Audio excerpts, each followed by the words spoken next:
અને આગળ વાત કરીએ ભાવનગરના દેવળિયામાં ફસાયેલા 4 લોકોનું રેસ્ક્યુ કરાયું છે। અચાનક પાણીનો ધસમસતો પ્રવાહ આવતા લોકો ફસાયા હતા। પાણીમાં ફસાયેલા લોકોનું ભારે જહેમતે રેસ્ક્યુ કરવામાં આવ્યું। અનરાધાર વરસાદે ભાવનગરમાં તારાજી સર્જી છે। ભાવનગરમાં તારાજીના દ્રશ્યો સામે આવી રહ્યા છે, જે સાંબેલાધાર વરસાદને લઈને આફત સર્જાયેલી દેખાઈ રહી છે। દેવળિયા ગામ પાસે 4 લોકો પાણીમાં ફસાયા હતા, જેમનું રેસ્ક્યુ કરવામાં આવ્યું।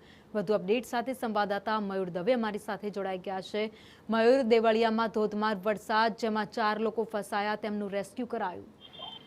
જી ભાવિની ચોક્કસથી વાત કરીએ તો જે રીતે ભાવનગર શહેર અને જિલ્લામાં જે રીતે બારે મેઘ ખાંગા થયા હોય તેવી રીતે સાંબેલાધાર જે વરસાદ છે પડી રહ્યો છે, તેને લઈને હવે વરસાદી જે આફત છે તે આવી રહી છે। કારણ કે કહી શકાય કે ભાવનગર શહેર અને જિલ્લામાં અનેક જગ્યાએ પાણી ઘૂસી જવાના બનાવો બન્યા છે। આ ઉપરાંત કહી શકાય કે અનેક લોકો જે તે પાણીમાં ફસાયા હોય તેવા પણ જે છે તે સામે આવી રહ્યા છે કિસ્સાઓ। કારણ કે કહી શકાય છે કે જે રીતે ભાવનગર શહેરનું બાલ મથક છે આવેલું છે દેવળિયા ગામ છે, દેવળિયા ગામમાં 4 લોકો છે તે ફસાયા હતા।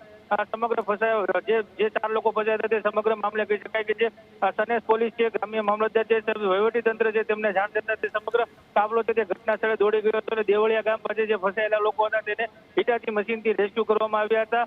હાલ તે 4 જે ફસાયેલા લોકો હતા તે સલામત સ્થળે રેસ્ક્યુ કરવામાં આવ્યા છે। એટલે કહી શકાય છે કે જે રીતે વરસાદી જે પાણી છે તેના આફતને લઈને અનેક લોકો તે ફસાયા છે અને હાલ વહીવટી તંત્ર પણ તેમને બચાવવા માટે તેને ખડે પગે કામગીરી કરી રહ્યું છે। ભાવિની, આભાર માહિતી માટે।